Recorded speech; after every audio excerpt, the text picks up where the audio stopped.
In my opinion, there are too many people on this planet. There's a zero-sum game on the number of resources out there to support large animals, and we're a large animal. It wasn't even in the human conception that you could cause something to go extinct.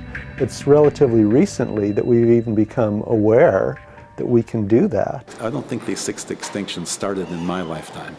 I think it started earlier.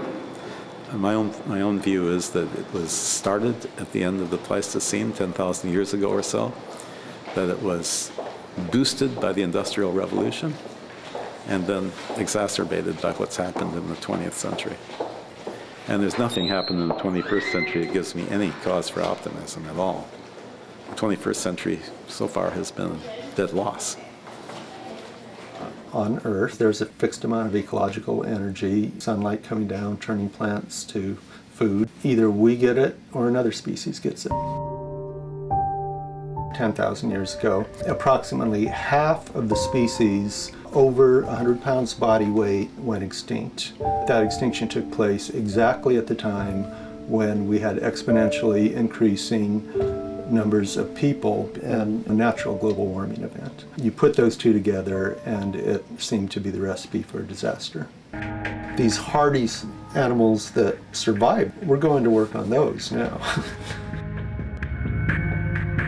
In about 1990, it was recognized that there was a global decline in amphibians. We estimate that 40% of them are either extinct or at great risk of extinction. When I went back to places where at one time the salamanders had been just extraordinarily abundant, and I could find none at all, or maybe one or two, and I couldn't, what's happening? We're showing in our work that if you put animals under temperature stress and under the stress of desiccation or pond drying and expose them to pesticides, they're really susceptible to disease pathogens. Where there's agriculture nearby and those pesticides will get taken up and certain weather patterns will then drop them into otherwise pristine areas. When you get these mountains in tropical regions, often they have very layered distributions of species, many species, each with a very narrow distribution.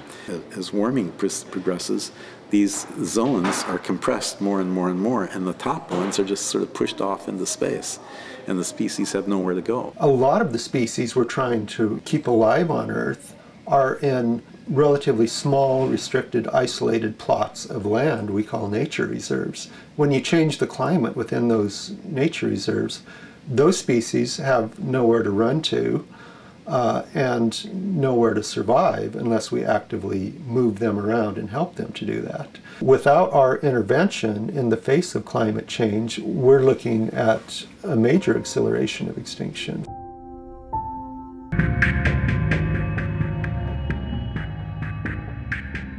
We're projected to go to about 9 billion by the year 2050. By the year 2100, we could shoot up to around 15 billion.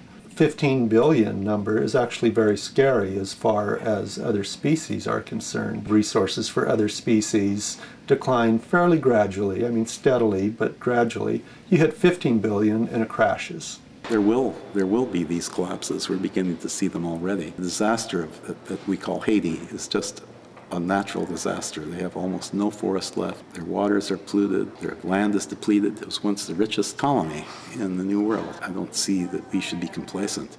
We may be just 100, 150 years behind them. I don't know of any case of where an amphibian decline was noticed and we moved in and did something and stopped it. I don't know that that has happened for amphibians. People ask me, are they canaries in the coal mine? And I don't actually think that's too good because, you know, when the miner's canary died, the miner left. And where are you going to go? I don't think it's not really apt because we don't have any plan. We have a responsibility to do something about it. You can't fix a problem if you don't know a problem is there. Now we know the problem is there. So I think it's time to start thinking about how do we fix it.